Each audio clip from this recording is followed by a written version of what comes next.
మార్చి 28న అసెంబ్లీలో తీర్మానం పెడితే బాగుంటుందంటే తీర్మానం కూడా పెట్టి పంపించాం. నిన్న రాజ్యసభలో కూడా బిల్లు పాస్ అయింది. ఇంక ఈరోజు రేపు గెజెట్ నోటిఫికేషన్ వస్తుంది. అమరావతి ఆంధ్రప్రదేశ్ గుండె చప్పుడు. ఒక మాటలో చెప్పాలంటే అమరావతి ఆంధ్రప్రదేశ్ గుండె, దేశానికి గౌరవం, ప్రైడ్.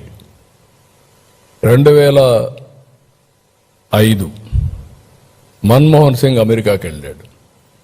అమెరికాకి వెళ్ళి సగర్వంగా చెప్పాడు ఒక మాట, మీ దేశంలోనే పెద్ద పెద్ద నగరాలు పెద్ద పెద్ద సిటీలు అనుకుంటున్నారు, మాకు కూడా అలాంటి సిటీస్ ఉన్నాయి, అదే హైదరాబాద్ అని 2000 హైదరాబాద్లో సగర్వంగా అమెరికాలో చెప్పాడు. న్యూయార్క్ సిటీలో వాషింగ్టన్లో చెప్పే పరిస్థితికి వచ్చాడు. అలాంటి సిటీ మనకు కూడా అవసరం. అందరూ మాట్లాడుతున్నారు ఈరోజు, ఇంటలెక్చువల్స్ మాట్లాడుతున్నారు, ప్రజలు మాట్లాడుతున్నారు, అందరూ మాట్లాడే పరిస్థితికి వచ్చారు. అందుకే దీన్ని మనం గుర్తుపెట్టుకోవాల్సింది విద్య. చాలామంది ఈ సిటీ వల్ల లాభాలు ఏంటంటున్నారు. ఇదే మరిగన్నారు నాన్న, హైదరాబాద్లో ఏం చేశావు నువ్వు? హైటెక్ సిటీ నుంచి ఒక రోడ్డు వేసావు ఎయిర్పోర్ట్కి, ఇంకేముంది ఇక్కడ అన్నారు. ఈరోజు ఆ రోడ్డే ప్రారంభం. ఈరోజు హైదరాబాద్ ఆ స్థాయికి వచ్చిందంటే నేను భయపడకుండా ముందుకెళ్ళాను కాబట్టి, ధైర్యంగా ముందుకెళ్ళాను కాబట్టి ఈరోజు హైదరాబాద్ అనేది కానీ తెలంగాణకి ఒక ఆయుపట్టుగా తయారయ్యే పరిస్థితి వచ్చింది. ఇక్కడ కూడా ఇంత జరిగిన తర్వాత నేను భయపడితే దీనికి మీనింగ్ ఉండదు. విద్య, ఉద్యోగం, విజ్ఞానం, ఇది ఒక నర్వ్ సెంటర్. మనందరం గుర్తుపెట్టుకోవాల్సిన అవసరం ఉంది. ఈరోజు ఒక అమరావతిని, ఒకప్పుడు హైదరాబాద్ దేశమంతా నగరాలని పాత నగరాలు, Chandigarh one of the best city ఒకప్పుడు. ఇప్పుడు అది ఓన్లీ హెరిటేజ్ సిటీ, పెద్ద ఎకనామిక్ యాక్టివిటీ ఉండదు.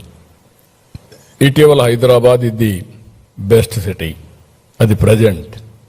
ఫ్యూచర్కి ఒక సిటీ అవసరం మనందరికీ. ఇండియాలో model city, that is Amaravati. అయితే అమరావతిని అభివృద్ధి చేస్తున్నామని మిగిలిన ప్రాంతాలు నెగ్లెక్ట్ చేయడం లేదు. విశాఖపట్నం, అమరావతి రీజియన్, తిరుపతి రీజియన్, 3 రీజియన్లుగా పెట్టి అన్ని టౌన్స్నే కాకుండా ఆ ప్రాంతాన్ని అభివృద్ధి చేసే బాధ్యత తీసుకుంటున్నాం. ఒక్కొక్క ప్రాంతానికి ఒక్కొక్క టైప్ ఆఫ్ ఇండస్ట్రీస్ కానీ డెవలప్మెంట్ తీసుకొస్తున్నాం. ఇప్పటికే మీరు చూసుంటారు, Google, Arcelor Mittal steel city, green ammonia Ramayapatnam, quantum valley Amaravati, drone city, space city, అదే మరి electronic city, horticulture hub Rayalaseema, aquaculture, irrigation మీద ఫోకస్ పెట్టాం. పోలవరం పూర్తి చేస్తాం. నిన్నే మీరు చూస్తే మొన్న నేను ఒంటెమిట సీతారాముల కళ్యాణానికి వెళ్ళాను. అదే రోజు లోక్సభలో బిల్లు పాస్ అయింది. నిన్న నేను 2వ తారీఖు రాజ్యసభలో బిల్లు పాస్ అయింది. నిన్నే మీరు చూస్తే డయాఫామ్ వాల్ పూర్తయింది. ఈ 2 సింక్రనైజ్ అయినా అంటే చరిత్రలో ఏ విధంగా వస్తాయి, ఒక్కొక్కటే ముందుకు పోయే పరిస్థితి వస్తుంది. ఇది 2027 బిఫోర్ గోదావరి పుష్కరాలు పోలవరం పూర్తి చేసి జాతికి అంకితం చేస్తాం. ఇంత జరిగిన ఇవన్నీ కూడా చూస్తే ఎవరికైనా కొంచెం ఆలోచిస్తారు.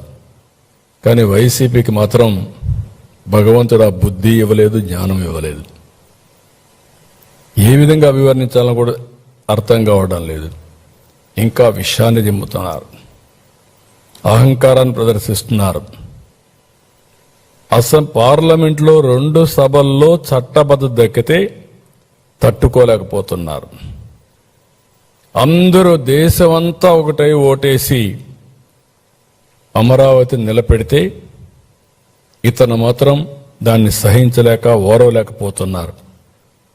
ఇప్పుడు కొత్తగా అసెంబ్లీకి పార్లమెంటుకి హక్కే లేదంటున్నారు. ఎక్కడ కూర్చుంటే అక్కడే రాజధాని అంటారు. ఈ తిక్కకు పరిష్కారం ఏంటో నాకైతే అర్థం కాల. ఈ తిక్కనాలనా ఏమనాలి, ఏంటిది, దీని పరిష్కారం ఏంటి? సాక్షాత్తు పార్లమెంటు ఒక చట్టాన్ని చేస్తే చట్టాన్ని అమలు చేయవలసిన రాజకీయ పార్టీలు పార్లమెంటుకి అధికారం లేదు, మీరెవరు చట్టం చేయడానికి అంటే, నేను వస్తే నేను అధికారం వస్తుంది, నేను మళ్ళా ప్రజలు మోసం చేస్తాను, నేను అధికారం తెచ్చుకున్నప్పుడు నేను ఏం చేస్తాను చూస్తారు అని బెదిరిస్తే ఏమనాలని అడుగుతున్నా. ప్లాన్ ఏ, ప్లాన్ బి, ఈ రెండు చూసినప్పుడు నాకు అనిపిస్తుంది ప్లాన్ ఏ మొన్నటి వరకు 3 రాజధానులు 3 ముక్కలాట్లు, ఇప్పుడు ప్లాన్ బి. ఈ ప్లాన్ బిలో ఏం చెప్పాలనో మీరే చెప్పాలి. ఆ పేరు పలకాలంటే కూడా నాకు ఇష్టం లేదు. అదే చెప్తాను మావిగానే, అది చెప్పడం నాకు ఇష్టం లేదంటున్నా. మరిచిపోవడం మంచిది. ఇలాంటి ఇవన్నీ కూడా ఏమనాలి, ఏంటి మనస్తత్వం ఏంటి? నాకు అంతుపట్టలేదు, మీకు అంతుపట్టిందా? ఈ మనస్తత్వం మీకు అంతుపట్టలేదు, ప్రజలకైనా అంతుపట్టిందా?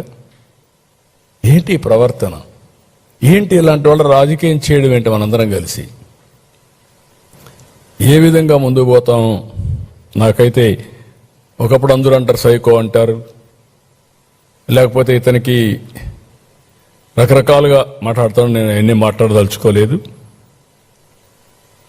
ఈరోజు దేశమంతా పార్లమెంట్లో మనకు సపోర్ట్ చేసి ఈ రాజధాని రావాలి, అమరావతి అభివృద్ధి కావాలి, ఆంధ్ర రాష్ట్రం బాగుపడాలి, దేశ అభివృద్ధికి కూడా దోహదం చేయాలి అని వాళ్ళందరూ మాట్లాడి యునానమస్గా అమరావతికి సంఘీభావాన్ని తెలియజేశారు, అమరావతి నిలబెట్టారు. వాళ్ళని తప్పుపడుతున్నాడు. ఏమనాలి నాకైతే అర్థం కావడం లేదు.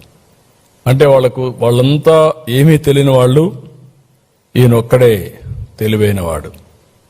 ఇలాంటి మాట్లాడే పరిస్థితికి వస్తున్నాడు.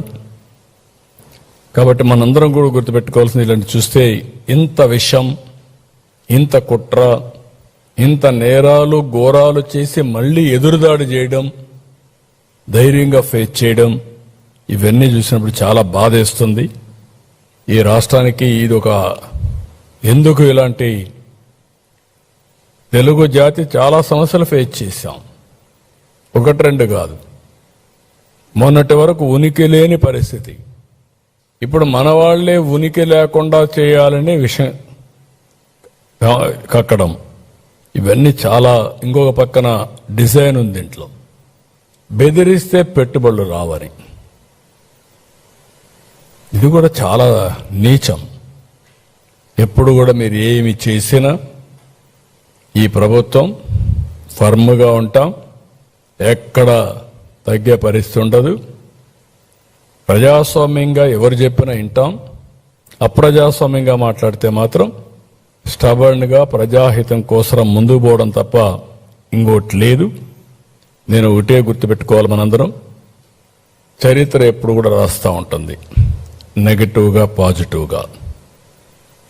అలాంటి వ్యక్తి గుర్తుపెట్టుకోవాలి. మీరు ఏం చేయబోతున్నారో కూడా చరిత్ర మిమ్మల్ని ఎప్పటికీ క్షమించదు. ఈరోజే మనకు జరిగినటువంటి ఇబ్బందుల వల్ల ఆంధ్రప్రదేశ్ రాష్ట్రం దక్షిణ భారతదేశం లోయెస్ట్ పర్ క్యాపిటా ఇన్కమ్, అప్పుల ఉబిలో ఉన్నాం. ఎక్స్ట్రా ఎఫర్ట్ పెడితే తప్ప అందరం కలిసి మళ్ళీ అందరితో సమానంగా మనం ముందుకు పోయే పరిస్థితి లేదు. నేను అమరావతి ఒకటే కాదు, ఇంకా మిగిలిన అభివృద్ధి అంతా కూడా జరగాల్సిన అవసరం ఉంది. ఎవరు ఎన్ని చేసినా అమరావతి ఆగదు, అభివృద్ధి ఆగదు, సంకల్పం ఆగదు. ఇప్పటికే ప్రపంచ బ్యాంక్ నుంచి, హడ్కో నుంచి, నబార్డ్ నుంచి, నాఫెడ్ నుంచి ఒక 40,000 కోట్ల రూపాయలు టైఅప్ చేశారు. ఇంకొక పక్క 56,000 కోట్లకు పనులు పిలిచారు. 91 మౌలిక ప్రాజెక్టులన్నీ ప్రారంభిస్తున్నారు. అధికారులు, ఎమ్మెల్యేలు, మంత్రులు నివాస భవనాలు తొందరలో పూర్తవుతాయి. ఐకానిక్ బిల్డింగ్లు కూడా 2028కి పూర్తి చేస్తాం.